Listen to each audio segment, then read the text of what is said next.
brought to you almost live from the Dude in the Basement Studios. Why? Because that's where the good stuff is. It's Sips, Suds, and Smokes with your smoking hosts, the good old boys.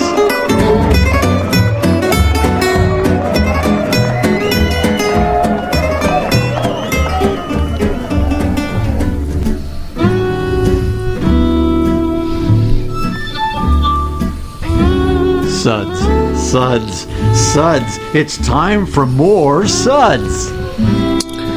Welcome to this Suds episode here on Sips, Suds, and Smokes, where everything good in life is worth discussing. I am one of your hosts here at the table today, good old boy Mike. Please hold your applause down, Dave. That's not tough. Joining me here at the table is good old gal Julieanna. Hi, guys. I'll give her some applause just for you. Whatever. Wow, tough crowd. Kendall, do better. Good old boy Dave. Oh, were we really going? Oh, hey, everybody. Sorry, I thought this was practice. And good old boy Kendall. Hey, everybody. Thanks for having me. Kendall also has a blog you'll hear about more at the end of the show today. It's called Beer Makes 3. Sips, Suds, and Smokes is sponsored by Craft Beer Kings. Craft Beer Kings is a home for all of your beer and wine needs. It's also home of the mystery box. Huh, what's in it?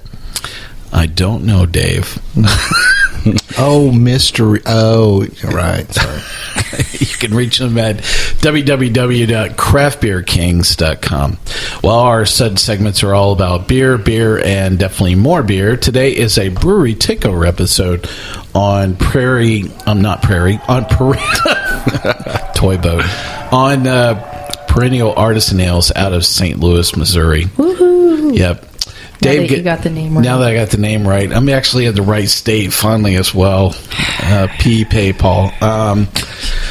Dave gets the honor of going over our Suds ratings for today. Now, Dave, look, your primary goal is not to offend anyone in St. Louis, although people in Alabama are still game okay. I thought my primary goal was just not to screw up these Sud ratings. We'll see.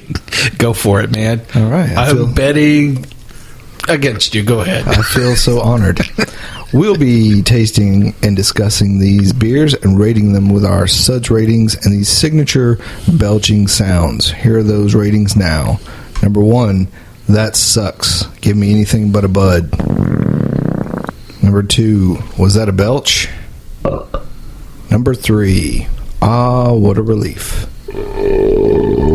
Number 4, a body should really not make that sound. And number 5, listen to that hang time, give me another. That was perfect, Dave. Thanks, Dave. That's usually what she says when you get out of the trailer. Listen to that hang time, give me another. Sorry, Alabama. Wow. Absolutely. Well, today's show is a Brewery Takeover episode. We'll be talking about beer from one brewery today, and that is going to be Perennial Artisan Ales. Look at you. You got it right. Thanks. Wow, I took my Wheaties and had some more beer, so I finally got it right.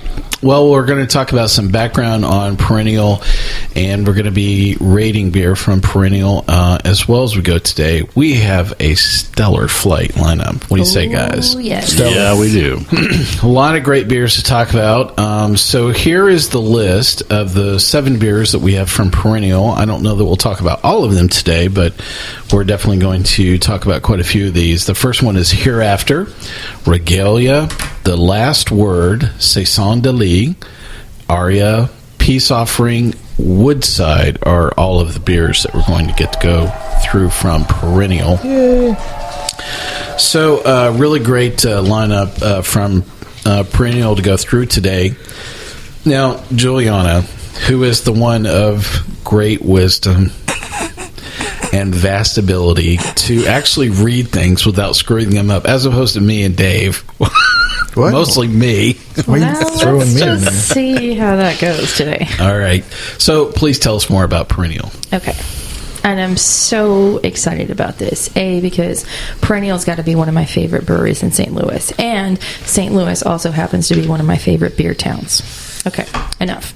So what I'm going to talk about is an excerpt from a recent interview with Craft Beer and Brewing Magazine, which, for those of you kids out there that have not been picking up this magazine, please do. It's so well thought out. It's so well done. There's a lot of great collaborators in there that are from the industry, and it's not just like bloggers and an article writer type people. It's actually people from the breweries, and their video series is really like amazing. So please check it out. Okay, so back to the article. If brewing is glorified janitorial work, which as homebrewers we all can attest to that, then you can call Corey King Mr. Clean. Mr. Clean, Mr. Clean. Exactly. As the head brewer for Perennial Artisan Ales under brewmaster owner Phil Wymore and owner brewmaster of Gypsy Brewing company, the Side Project Brewing, Corey's stock has been rising on the strength of blockbuster beers such as his signature Abraxas Mexican Chocolate Stout, which is so yummy, by the way. But beyond his brewing prowess, Corey is pushing the boundaries of the industry by leading not one but two important Midwest craft breweries. The arrangement between Perennial and Side Project is very unique. The breweries are co-located, and Corey manages and brews for Side Project once he's off the clock from his at least 50-hour per week work schedule with Perennial. Both breweries are committed to producing creative, top-quality beer priced for those who appreciate craft beer and the work that goes into producing it. And I think as we can attest today from our flight, there's a lot of love going on in these beers. Yep. So good. I really do enjoy the sight of a $35 beer on the shelf, says Corey. We're producing beers that take 2 to 3 years to make, and then right next door to it is a Saison that's $10 a bottle that was made in under a month. That $10 Saison is way more profitable for a brewery than making a 2 to 3 year old beer that's $25 to $35. So I like seeing that price point on the shelf because it lets breweries keep experimenting with the really fun styles. And fun styles he is doing. On the brewing front, he takes a slightly different approach with his Perennial and Side Project beers. At Perennial, we don't hold ourselves to things like a house yeast strain. Because we brew so many styles, we use more yeast strains than almost any brewery I've talked to. We buy new yeast for every batch, and most breweries don't do that. I mean, for them, it's not profitable. If you try to stick to one house yeast, it pigeonholes you into the styles you can make. However, with Side Project, Corey has cultivated a house Brettanomyces strain that isn't as spicy and phenolic and horsey as a lot of them are. This one is full of orchard fruits and is a delicate Belgian ale strain. Minus the horse. That was my horse. I thought it was pretty good. Can we rate your horse? The horse rating is coming. Perennial releases both barrel-aged and non-barrel-aged versions of its most popular styles. Side Project is 100% barrel-aged. I think the youngest Side Project beer I've released was 3 months in oak and then 2 months bottle conditioning, and they're only going to get older. So, Corey's pathway to pro brewer didn't involve a typical brewer's education. Before Perennial, he was just a home brewer, Corey continues. My experiences were in sales and home brewing, and I also managed a beer bar. I'd read articles every morning, and I read this one about this guy, Mr. Wymore, who was coming to St. Louis to open a brewery. He wanted to specialize in Belgians and barrel aging, so I started talking with him. His only interview question the first time we met was pretty much, why haven't you applied to any of the other St. Louis breweries, or have you, and have they not hired you? I hadn't applied to other breweries because I don't want to make those beers. I have no interest in those beers. If I'm going to do this, I'm going to go the way I want to go with it. And I can't blame him. Most breweries would not let their head brewer launch his own brewing business within their brewery, but Perennial is different. They let me start Side Project inside Perennial because Phil sat me down one day and said, I know you're going to lead me one day. You're going to do what you want to do and do your own thing. I can tell from your personality type it's just you. And I was like, yep. I love Perennial. It's just that I wouldn't be 100% happy until I could do exactly what I want. And so that began the grand experiment in co-location. Big step. Yeah, huge. Corey draws a full-time salary from Perennial, brews for side project on nights and weekends, while reinvesting all income back into the brewery, and shares capital expenses between the two breweries. He's even going so far as to produce collaboration beers between the two breweries. So, a side project is doing a collaboration with Perennial, and Perennial is doing doing a collaboration with Side Project. That's where it gets really confusing. I'll be brewing all of it, just about, since I work for Perennial too.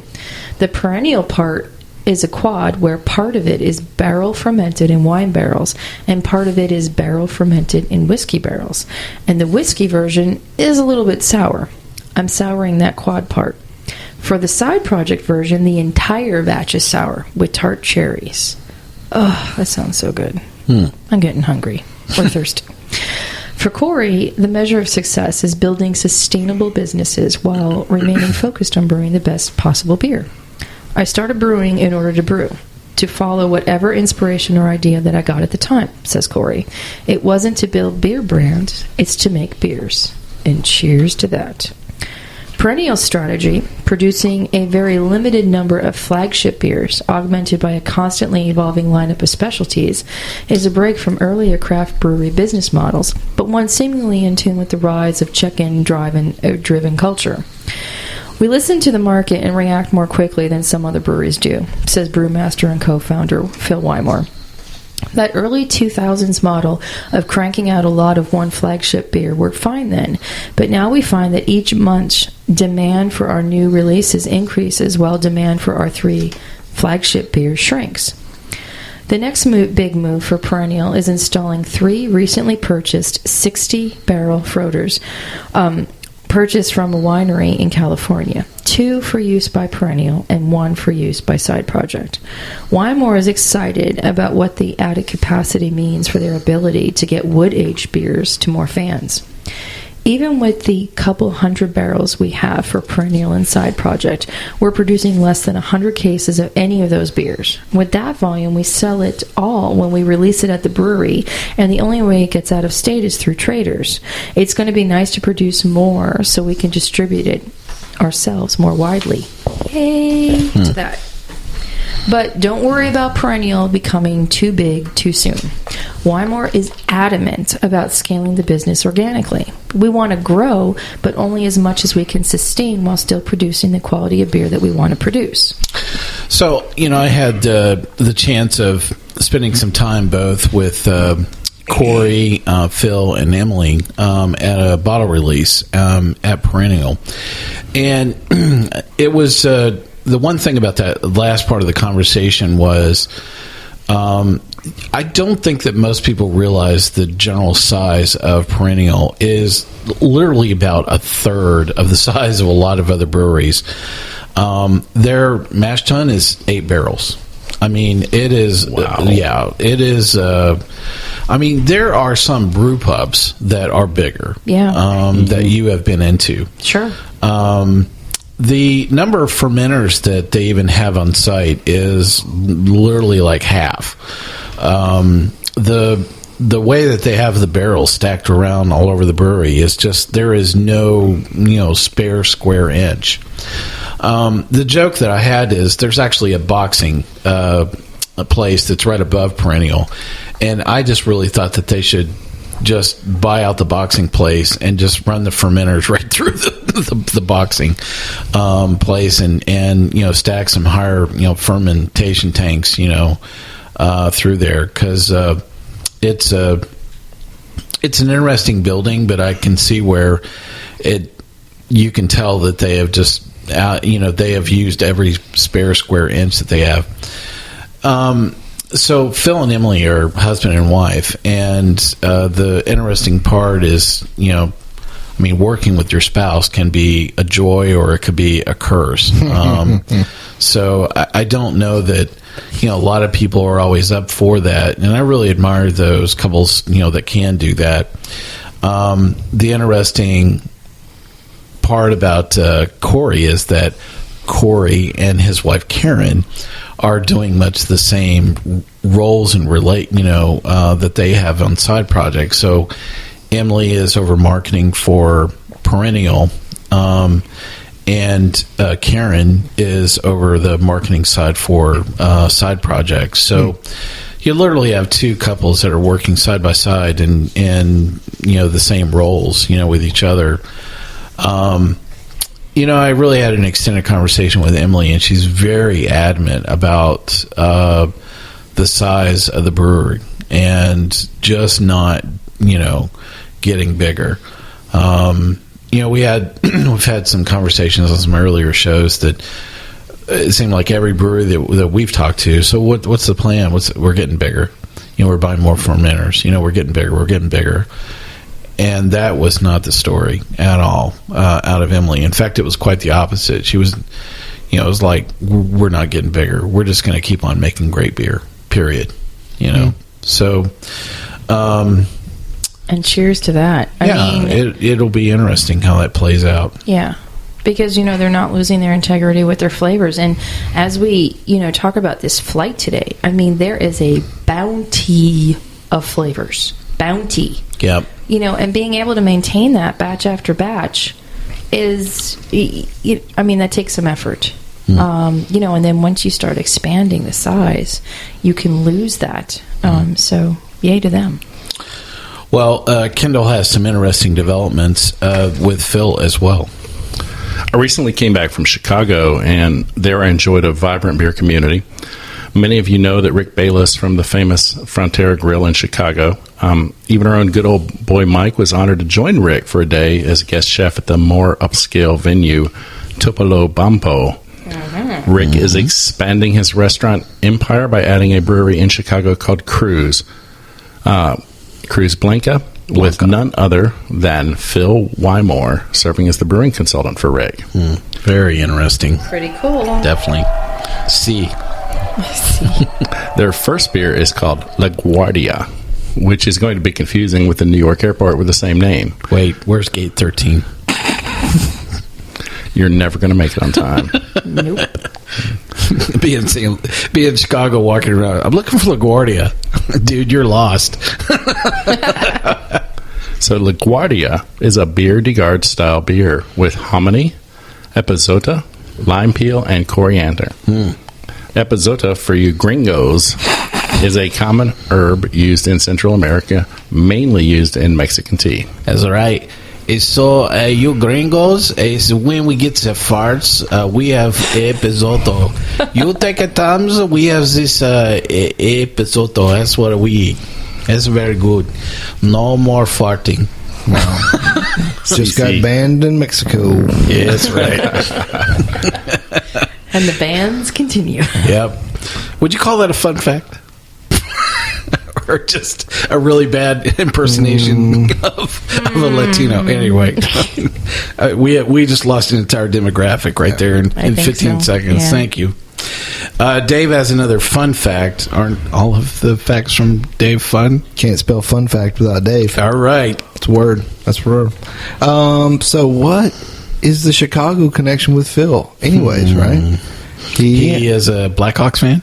No. He might be. No, he's not. You don't know he's that. Not. The man has too much taste for that. So he, let's see. He's a Cubs fan. No. Oh, I'm sure he is. Okay, We're all right. all Cubs fans at heart. I wouldn't go that far. Wow. He likes Mexican food from Rick Bayless. Yes, he does do that. However, he has also been a brewer at Goose Island. Wow. And at Half Acre, both started in Chicago. Wow. How about that? Rather interesting fun fact for sure. And he does not like the Blackhawks. You know what? I'm going to prove you wrong, buddy. It's fine. Collaboration beer. Just with that. Well, so, very interesting, the path that Corey and Phil are taking here. And so, in that same day, that I was talking with everybody, and I had spent quite a bit of time with Corey, both at that bottle release and then, kind of at some other events, in St. Louis as well. And it seemed like every other sentence with Corey was the collaboration that I'm going to go do. Well, the collaboration I'm doing. And when I get back from here, I happened to be talking to him right before he left for Denver to make the collaboration with New Belgium and that salted chocolate beer, which some of us really loved and some of us didn't particularly care for it. And it's just a number of collaboration beers that he's really kind of been working through, both in his brewery as well as at other places as well.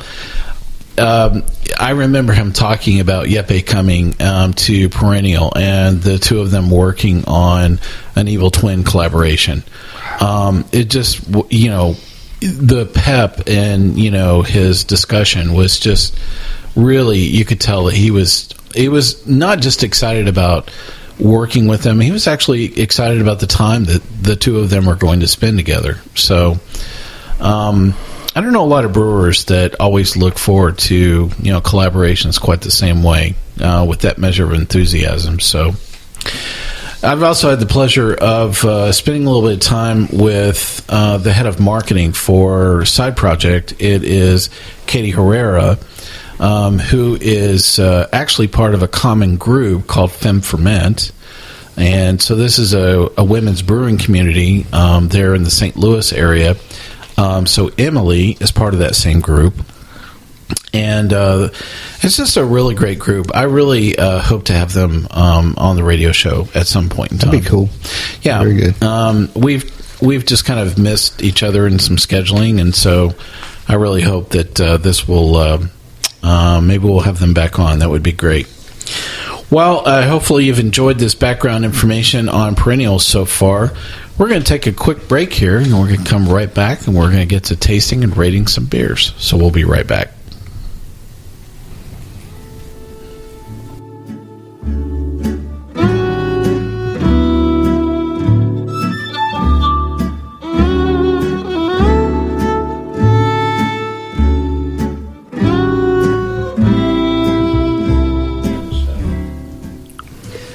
Welcome back to Sips, Suds, and Smokes. Today, this is a Suds episode, and playing with Dave's popping in the microphone.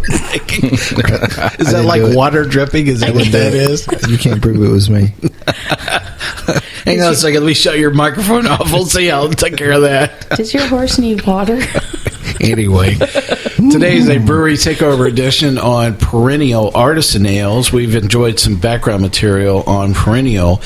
We're going to come back around to talking about our top 3 beers out of this flight and discuss anything that's left over if we get through this and we don't talk about some of those beers with time permitting. Here's that list once again, in case you were drinking heavily during the discussion of the background on Perennial Ale. I was. Well, I am up to the challenge. Here's that really awesome flight we have to work with again. So all these beers are from Perennial once again. Hereafter, Regalia, The Last Word, Saison de Lis, Aria, Peace Offering, Woodside are all of the beers in the flight from today. So I'm going to be reading through a bit of the background as we kind of go through each of these as best I can. But I wanted to talk a little bit about availability before we charge into that as well. So they are not widely available in every single state. So I will tell you all of the states that Perennial directly ships to. So sometimes you can find them on secondary markets and some distributors that cut across state lines and some things like that. So Colorado, Illinois, Maryland, Missouri, Metro, New York City area, Metro, Philadelphia area, and Virginia are the areas that you can easily find most of their beers. Yes, I have found them in some other areas. Sadly, I didn't hear you say Nashville. So negative. It's a short drive to St. Louis. Yes, That's right. That's true. So let's get right up to talking about our top 3 beers. Up first is good old boy Kendall with his top 3 beers. You're going to go 3 to 1 or 1 to 3? I'm going to go 3 to 1. 3 to 1. All right. So I'm going to start with. He's going to go for it. My number 3 beer is Aria. Ooh, Aria. Which I've been to Perennial's Tap Room and I enjoyed the beer there. I've enjoyed the beer on several occasions, and I think it's just a great light Belgian ale with a little funk to it, but you don't get too much of the barnyard. It's more of a fruity kind of funk that the Brett gives it. So here's a quick description from Perennial on this beer. It's a Belgian-style ale that pours bright with an eggshell cap that leaves sticky lacing above the sunset orange color. Our primary Belgian yeast is accompanied by Brettanomyces bruxellensis. All right, you go for that, Brux. For 2 fermentations that create deeper aromatics and stone fruit and farmhouse pollen and flavors of honey and green tea. Oh my God, how many things are in this? The ABV on Aria is 7.2%. Your tasting notes on this, Kendall? It's doesn't taste like 7.2%. It goes down really easy, and that's one of the reasons I think I enjoy it so much. I definitely get the honey, and the fruitiness I pick up is almost more tropical, which I think is a result of what the bread is doing to the beer. And I think, I had to go back and forth on this rating because I really like drinking it. I've had it on several occasions, and I think just because I enjoyed drinking it, I tipped the scale for me and gave it a 4. 4, how about that?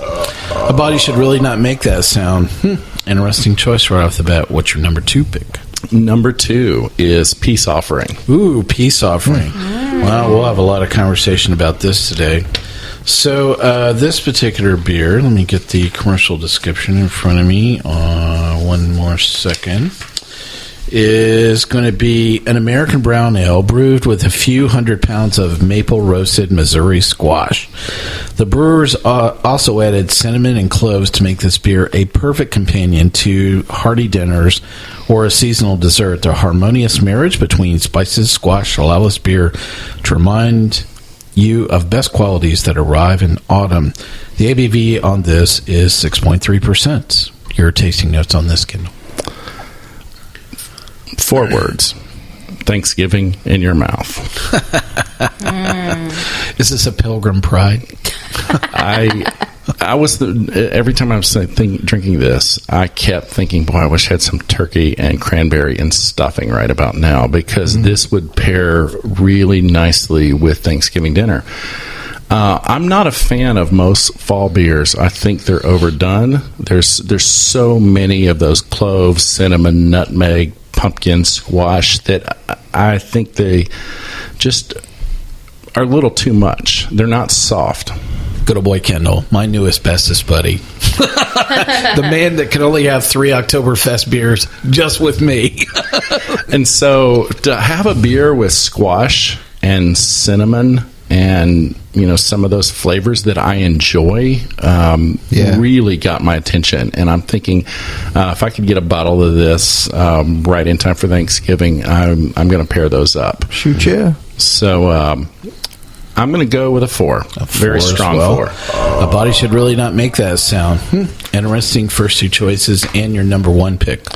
Number 1 pick is The Last Word.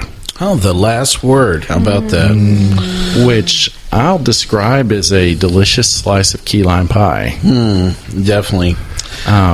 So here's a quick commercial description on that. That is very close because that's exactly it. The Last Word is a tart ale brewed with key lime, wintergreen, and wormwood. Toy boat. Whew, man, I need some more beer. Let's see. It's a nod to the illicit Prohibition era tipple of the same name. It's brewed in collaboration with our friends at the Aviary in Chicago. And what I liked about this is not just the key lime, it's the kind of the malt backbone reminded me of the flavors of like a nice graham cracker crust. And so when you put those two together, I mean, just picturing the pie and enjoying that, all of the flavors combined, it was really tart, or let me take that back, not really tart, it was just slightly tart, and it all worked together to make a nice complex cocktail of a beer, and I could see it where it'd be a basis of a nice beer cocktail as well. And I did enjoy this. This was my number 1 beer, and I gave it a 5. A 5. How about that? Listen, at Hang Time, give me another. Well, very interesting 3 choices right out of the gate. All right, good old gal Julieanna, what are your top 3, not 5, not 4, top 3 picks.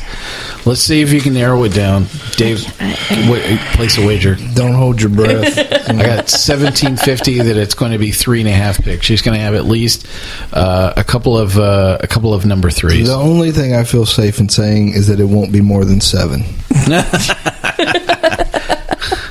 All right, Julieanna, you're going to go from 3 to 1 or one on down. I'm going to go 1 on down. 1 on down. Okay, all right. My top pick is the same as Kendall's. The last word? Yeah, yeah. So you don't have to go and talk about it again. For those of you that don't know, the Avery is a really wonderful restaurant in Chicago that has an amazing cocktail menu. Amazing, like very old school, very, very, very cool. So it's no wonder that this was a collaboration with them.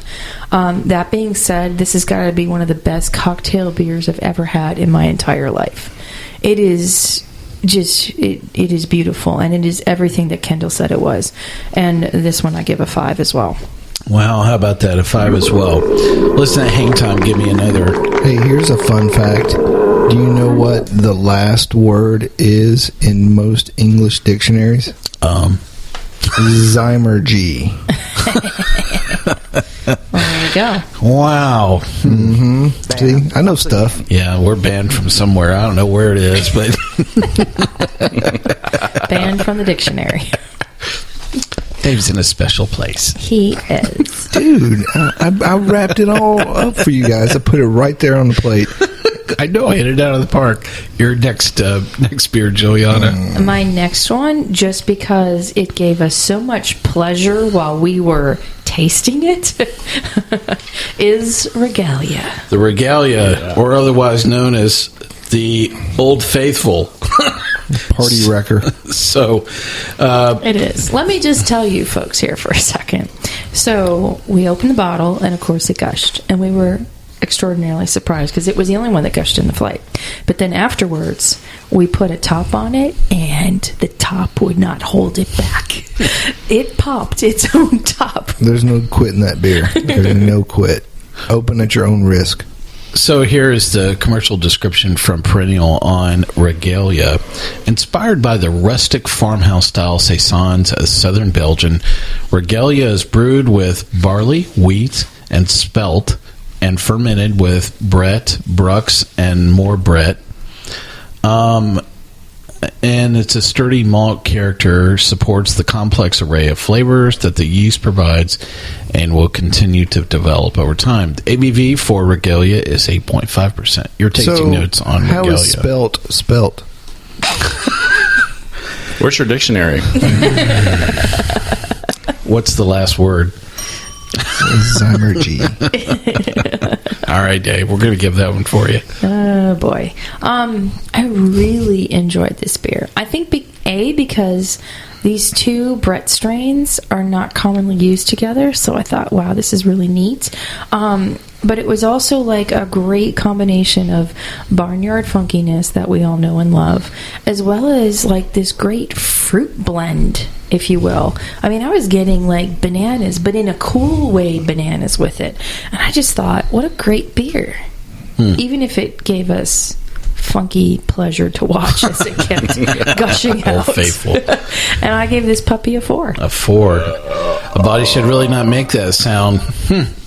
All right, your last beer. Ew. See how I drive that home, Dave? Yeah, okay. It's all managing up. Gotta set boundaries.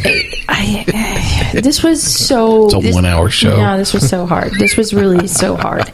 But I'm calling my last pick a split between two. She got you, Mike. She got you. Yeah, I knew it was happening. Sorry. Who's paying out? Me or you, Dave? The Hereafter and the Saison de Lis. Oh, the Saison de Lis. Yes.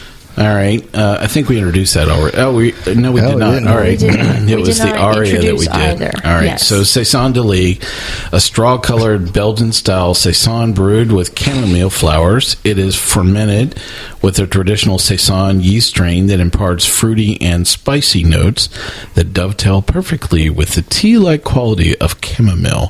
Finishes dry, tart, and refreshing. The ABV on Saison de Lis is 5%. Yes.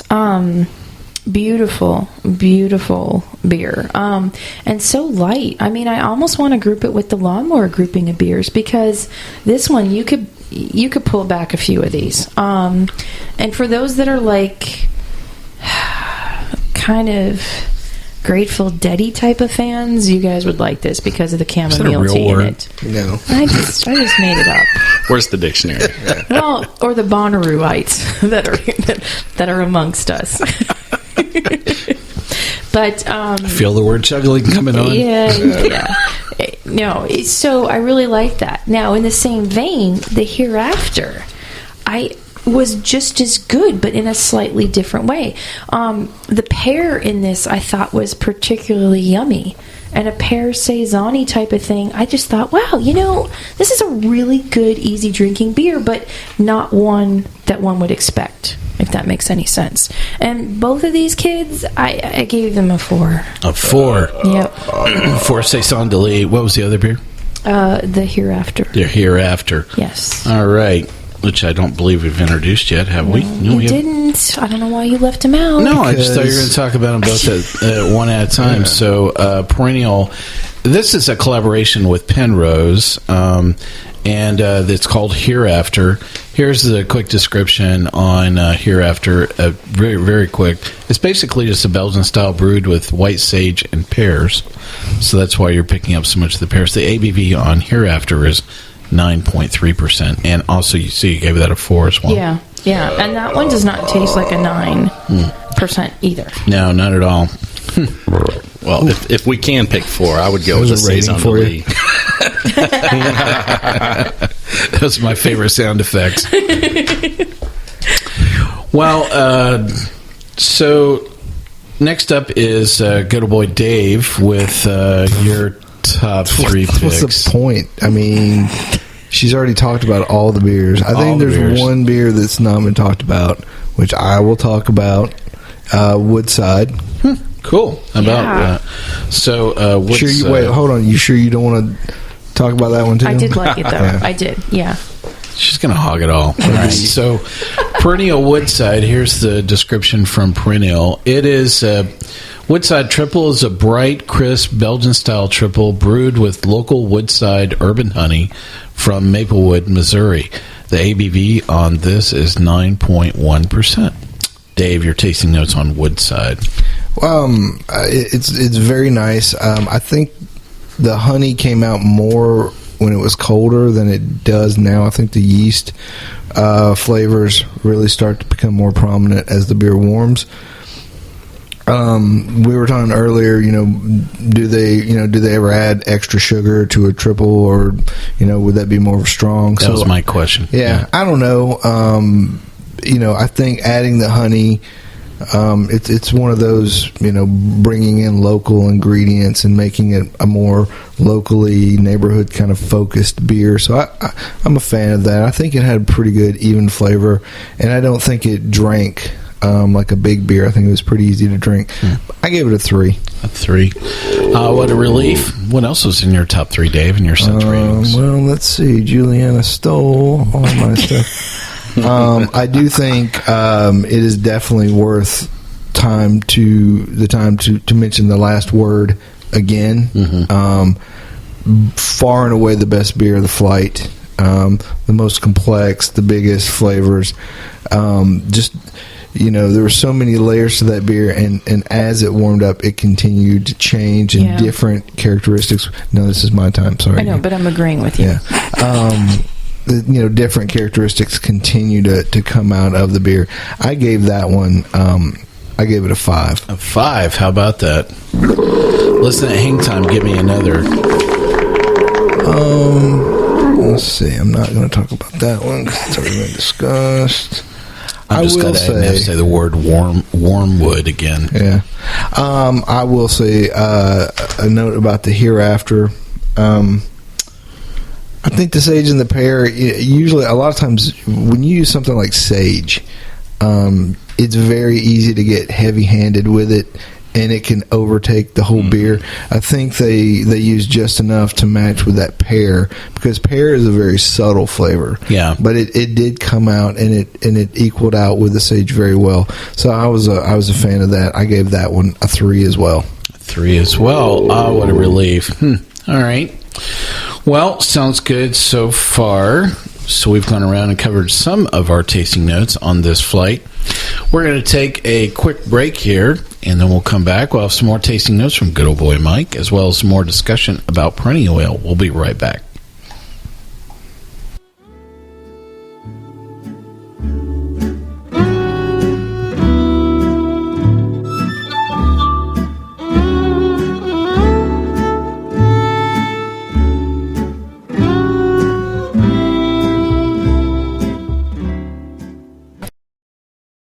Welcome back to Sips, Suds, and Smokes. This is good old boy Mike. Today is a episode on Perennial Artisan Ale out of St. Louis, Missouri. We have a great flight that we've gone through several beers from Perennial, and we've gone through a few of our tasting notes as well as some background. We have a couple more tasting notes as well as a few more topics to talk about. So I'm up talking about my top 3 picks, which have been covered already, but I do have some interesting, tasting notes around all of these. So I will be go, the judge of that. I know, whether it's both entertaining or interesting. So my number 3 pick is going to be The Last Word. So this is a beer that Dave just talked about. And my tasting notes on this were, I thought it was kind of tart and limey, I think were the 2 words that I used. That lime is really, very strong in this. And it's a little bit different than just flat out tart. There's, you can really almost feel the presence, of the fruit, in this. So my Suds rating for this beer is a 4. Great beer. Really fantastic. And so we started to talk a little bit about the Aviary in Chicago, and really great restaurant. And one of my favorite beers that they offer is with Evil Twin, and it's the Aviary series. It's the only beer that you can only get that beer in 2 places. You can get it at the Aviary, or you can get it at Tourist in Brooklyn. And they really take basically the same beer, and then they drop it in a variety of barrels, like a cognac barrel or a wine barrel and different wine barrels, or a whiskey barrel. And then they have one out of the Aviary series where they've blended all of these. Probably one of my top 3 beers ever that I've had. Wow. And that was really a fabulous evening at Tours that I had that beer. And I went back to have it again, and lo and behold, it was gone. So, so I would definitely say if you are in Chicago and you really want a real treat, especially if you're on an expense account, I would say head to the Aviary because it's wonderful, a little pricey, but you'll get to be able to sample really great products, like this particular beer from Perennial, The Last Word, as well, which you can actually have in other places. So I don't believe this is one of the ones I picked up at the brewery. So really great beer, though. So number 2 on my list is going to be Saison de Lis. And a really great beer. My tasting notes on Saison de Lis are earthy, it's barnhousey, just for you, Dave. Thanks, buddy. Yeah. Light, tart. The most important word is chug it. This is a beer that they need to stop serving it in 750s. It needs to be in 64 ounce and pony kegs and corny kegs only. So, it's just like you could not drink enough of this beer. It is so good. Could you imagine this in a can? Wow. That would be nice on a summer day. In a tall boy. Yes. Tall boy, Yes. yeah, absolutely. Yes. Yeah, this is definitely on-ramp Sour City as well. This is throwing that, again, if somebody comes up and says, hey, I've never had a sour beer, stick this in their hand. Again, this is a really great, approachable beer for a broad range of palates. Really great choice. So I had fun with my daughter about this beer earlier today. Yeah.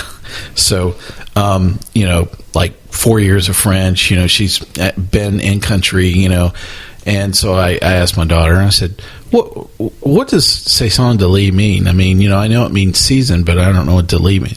She just looked at me and she was like, I don't know how you spell Lis. And I'm like, it's Lis. And I'm like, so she's sitting there, she's like, let me look on Google.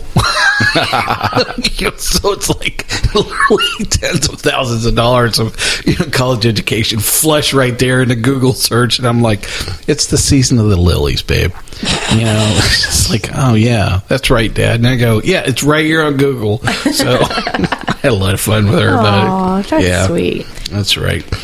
And okay, so in that kind of same vein, if I may interject here for a second, this is the type of beer that the ladies at lunch could drink. Oh yeah, totally. Pinky up and everything. Yeah, this is definitely English tea time, beer for sure. Well, did I get my Suds rating for that? I don't think I did. Nope, did I? you didn't. How about that? So, do tell. Saison de Lis is a Suds rating of 4. A body should really not make that sound. Again, offer it in a larger quantity. That would be great. I'd appreciate it. Well, my top pick out of this flight from Perennial is actually the Hereafter. Nice. It's just a really great beer. I love the sage and the pear in this. And I love the way that you guys were talking about it. David, you were talking about how difficult it is to just take, an herb like sage or rosemary is another herb, that I've seen introduced. And, it's a little different to actually have both an herb and a fruit kind of blended together. And you're exactly right. It's very easy for one to overwhelm the other, both in cooking. It's one of those, combinations that, I've seen in maybe some Thai-style dishes where you would have sage and pear kind of there together. And you really have to be very careful with, the sage can absolutely just overwhelm the fruit. What a great balance, this has come around. And I just really, I love this. Really great floral notes just coming all over this. And so the pear was, kind of singing on the nose as you kind of got to it. I love this beer. I thought it was elegant. This was really fabulous. My Suds rating is a 5 for Hereafter. Nice. So it's really great beer. And some really great beers, all around, for sure. So we had a couple of interesting discussions, through our tasting of these beers. The one discussion that we had was on peace offering. And so as we were tasting this beer, and I was sitting there, I'm going, I've had this beer before. Not like from Perennial. It's like another brown that I've had. And I'm like, well, it's just down the street at Four Hands. So I went and grabbed the Four Hands cast iron brown, which is a really great brown ale. Yeah. And we actually brought it up and tasted the two side by side, and I thought that was a little kind of interesting experiment. So, Julieanna, I think you captured some of our thoughts rather quick about it when you had the Four Hands. Well, the thing about the Four Hands is that it's a more traditional, robust porter.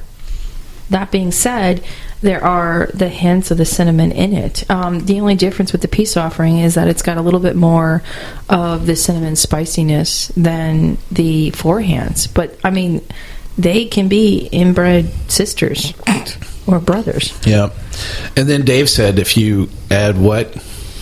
Oh, well, the squash softens the roastiness a bit and adds some sweetness, but then the cinnamon and the basil, or not basil, the cinnamon and the clove. As bad as me. I know. Cinnamon and the clove are really the only other major differences. I think if you looked, the grain bills and probably even the yeast type would probably be pretty similar between the two. Well, it's very interesting tasting those two side by side. Yeah, it was. Thanks for doing that. Yeah, it was. Definitely, you kind of run across something like that, and it's like, I definitely want to taste these, kind of side by side, because I think it would be rather interesting. And even as they've kind of warmed up, because when I brought the Four Hands, it was kind of still cold, and now that they're both at the same temperature, I'm like, it's just basically missing the clove as really the only difference between the two. Still kind of toasty between the two. Yeah.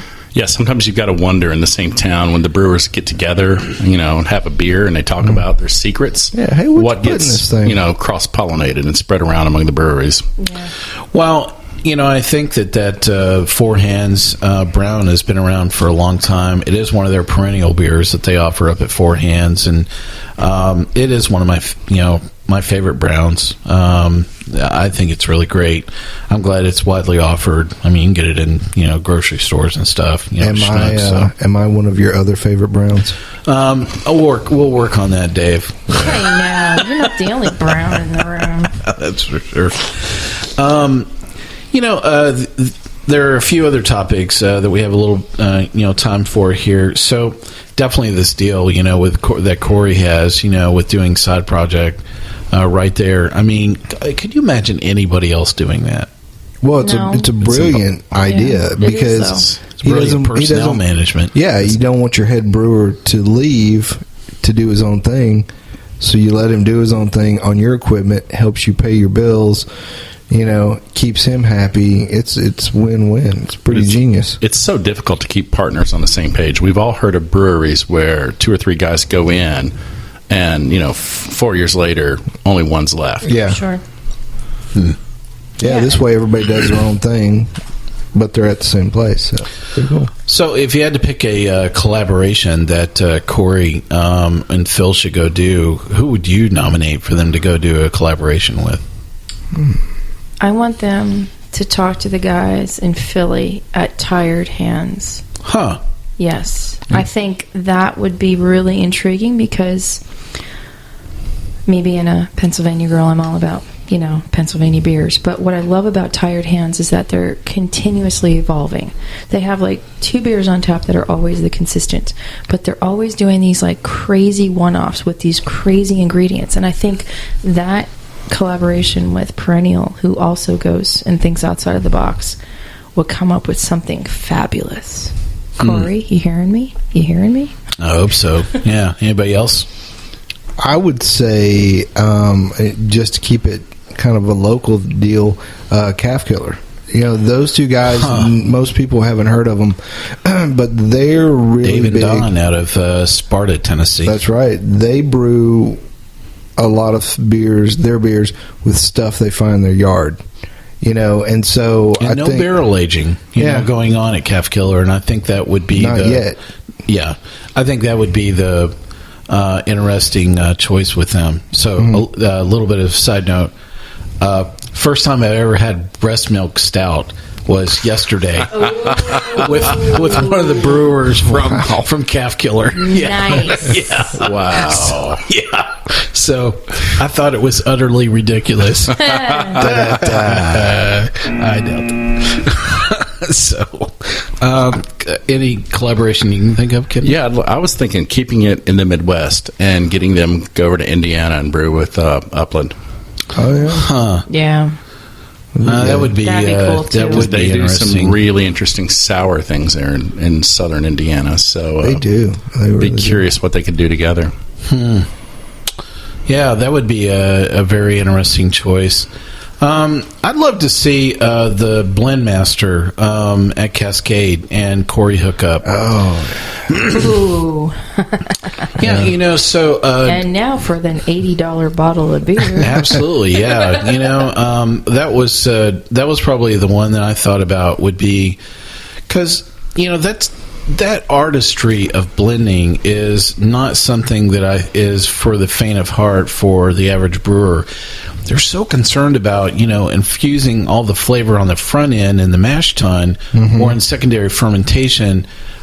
The whole concept about blending is just completely, it's a skill that most breweries don't have. And if I wanted to add something to Corey's toolkit, that would be it, is really thinking about how to blend on the back end. Even in the background article where he was talking about saying, well, I'm kind of doing one that's all tart and one that's more barrel forward. Again, he's still thinking about what's he doing with the secondary fermentation. one batch at a time. And when I think about kind of rounding out somebody to add a skill set that I think would serve the brewing community for like the next 10 years, that would be something I would want to put. I actually sat at the table with Scott Kelly, who is the caffeine guide in St. Louis, from Sump Coffee when they make Sump Stout, and actually went to the final blending of that. It was a very small group of us that were there working on it, and you actually pour like 8 different blend elements, and so I really got to see Corey's eyes kind of light up when he's kind of confronted with elements of blending like that, and so I can really see where I think that would be a great timeless skill for him to pick up on. So very interesting choices. I look forward to wherever Phil and Corey are going to go with both Side Project or Perennial. And I look forward to the day when we'll feature Side Project here on Sip, Suds, and Smokes. That would be really fabulous. Oh, that'd be really cool. Yep. You hear me, Katie? That'd be great. Let's wrap up our episode for today on Sip, Suds, and Smokes here for Perennial. Thanks to all our listeners here on Sips, Suds, and Smokes. You can catch all of our episodes online on iTunes, SoundCloud, TuneIn, Stitcher, YouTube, Uncle John's Basement, and Spreaker, our native media hosts. Our terrestrial radio stations are always questioning, gee, I wonder what is the last word in Dave's head each night? Beer. Well, if you'd like to hear what that word is, why don't you drop a note to your favorite radio station? Ask them to put us on the air. Send them a note. Copy us as well, and you can reach us online anytime, anywhere. Our email address is info@sipsudsandsmokes.com. Our daily tasting notes flow out on Twitter every single day at @SipSudsSmokes. Our Facebook page is always buzzing with lots of news. You might catch an occasional Periscope show from me or one of our other hosts on Twitter from time to time. Let's keep it clean. Yep, I know. Or not. Here's my tasting flight. Here's what I thought about it. Next, check please. Sips, Suds, and Smokes is sponsored by Craft Beer Kings. Craft Beer Kings, the home of all of your beer and wine needs. They're also home of the mystery box. What's in the box? Probably the last word in your head, Dave. You can reach them at www.craftbeerkings.com. I don't think you like that. It's fine, dude. It's fine. Listen, if you're listening to us online, do us a favor. Take the time to rate this episode. That's a great big help to us, and I love to see your feedback as well. Please don't rate our ability to wonder and manage Dave effectively. Please remember that there are other ratings besides needs improvement. We kind of like to see something else. More Abitudes. That's what we need. Yes. Kendall, thank you so much for joining us. How can folks catch up with you on Beer Makes 3? You can follow me and my wife at beermakes3.com. It's a beer blog we started about 3 years ago to educate and evangelize the public on good beer. So there's a lot of good beer out there and a lot of people who don't understand it yet. So we want to help them along. Also follow us at beermakes3 on Twitter. Is it 3 the number or? It is the letter or the word 3. The letter 3? With the letters. With the letters. Dave, we'll spell it out for you later, buddy. TH. Well, thank you so much for joining us, Kendall. I appreciate it. I've loved being here. Thanks for having use me. colored blocks for Dave next time. Good old gal Julieanna, and thanks for joining us. Bye from a very happy Blackhawks fan. And folks can reach you online now, too, can't they? Oh my God, yes they can. Audio Kitty at Sip, Suds, Smokes. We can talk about hockey and beer all day long. All right, how about that? Good old boy Dave, thank you for joining us. I guess. Is it a long, dull echo in your head? Is that it? It's not that long. Send me an email at leavethecorkin@sipsudssmokes.com. Well, it's good old boy Mike thanking you once again for joining us, and I'll ask you to keep on sipping.